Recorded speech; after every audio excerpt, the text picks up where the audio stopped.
ta'zim kepada anak cucunya. Berubah hatinya itu kayak dicat dengan tai.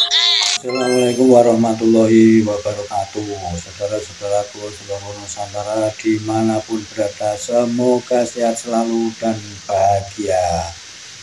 Hal yang mengambil nama-nama kota di seluruh Nusantara banyak ditentang oleh orang-orang pribumi. Gampang banget klan Bahlawi ini mengambil nama-nama kota untuk hal klan Bahlawi yang sudah meninggal dunia. Padahal ada yang meninggalnya itu bukan di Indonesia, tapi juga bukan ulama, tapi diulamakan oleh mereka, bahkan diwali-walikan. Tetapi karena mendapatkan penentangan dari orang-orang pribumi tentang masalah pengambilan nama kota ini, Ustadz Bahlawi yang uring-uringan dan ngata-ngatai orang-orang pribumi dengan kata-kata kotor yang tidak sepantasnya. Itukah yang dikatakan katanya cucu Rasul. Kita mesti berpikir ulang.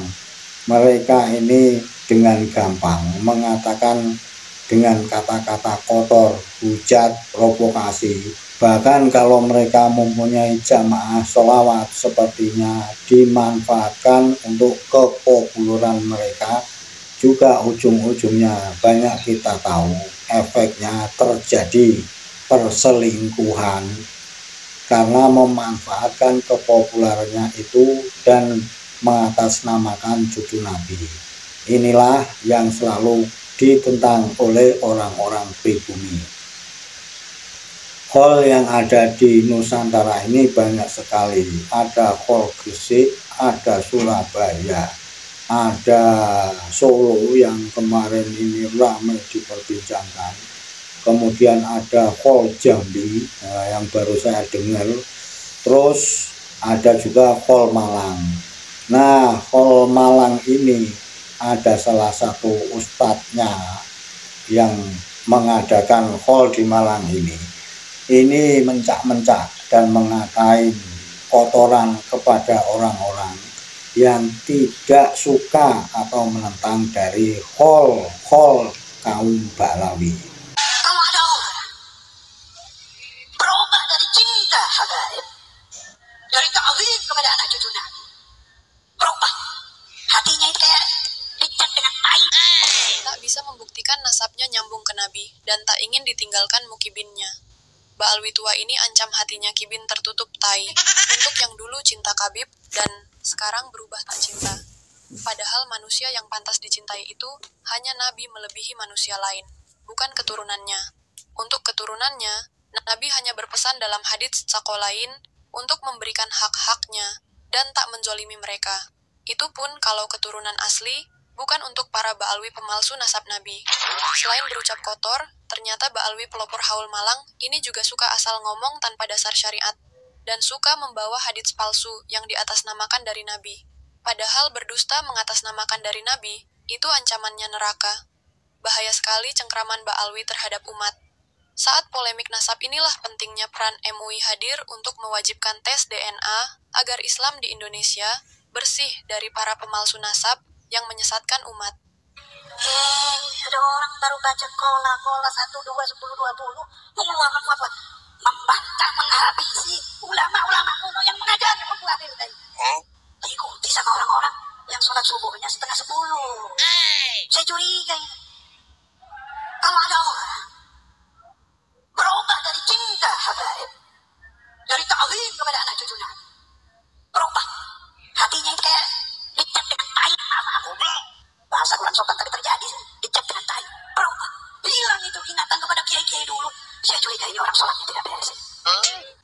Beliau juga tahu husnul khotimah itu sulit. Husnul khotimah itu paling menentukan tapi sulit. Ada dhamanatul auliya, jaminan-jaminan dari para wali-wali. Siapa yang hafal nama Syekh Abu Yazid Al-Bustami, Taifur bin Isa Abu Yazid Al-Bustami, dijamin sama beliau meninggal dengan husnul khatimah. Nabi kita bersabda, siapa yang membaca la ilaha illallah dengan Jangan memanjangkan huruf lam karena hormat kepada Allah, karena ta'zim kepada Allah. Dihapus 4.000 dosa besar, saudara. Nanti kita bersabda, kata Nabi Muhammad, dihapus 4.000 dosa besar. Dihapus 4.000 dosa besar. Ketahuilah bahwa sebenarnya yang ditentang itu bukan kholnya. Mau khol setahun sejuta kali silahkan, itu duitmu sendiri, tapi jangan mengambil nama kota dong. Apa kontribusinya yang dikholi itu kepada kota yang diambil namanya? Atau di Nusantara ini sejarah perjuangan atau penyebaran agama Islam nggak ada sama sekali. Karena klan Ba'alawi datang ke Nusantara ini, Islam sudah berkembang pesat sebelumnya, waktu disebarkan oleh Wali Songo, dan Wali Songo juga meneruskan sebelumnya, tapi dalam sejarah kita tahu itu stagnan. Lantas setelah Wali Songo ini menyebarkan dengan modifikasi dan teknik-teknik dakwah yang barulah Islam ini menyebar ke seluruh Nusantara. Jadi bohong belaka kalau klan Ba'alawi yang sekarang ini banyak dikholi oleh mereka yang berkontribusi menyebarkan Islam di Nusantara. Bahkan kita dengar kata klan Ba'alawi Nusantara ini sebelum kedatangan mereka ini katanya gersang, tandus, pokoknya minus dari sumber daya alam. Ini kebohongan yang luar biasa, dan begitu mantapnya mereka mengatakan itu. Klan Ba'alawi yang kita amati dalam video-video YouTube tentang pengajiannya, ini semuanya ini enggak benar, bohong belaka, dan begitu percayanya diri membohongi orang-orang pribumi. Hanya sebagian kecil yang sekarang ini yang masih percaya kepada klan Ba'alawi, tapi yang sebagian besar mukibinnya yang sadar sekarang sudah mulai meninggalkan mereka.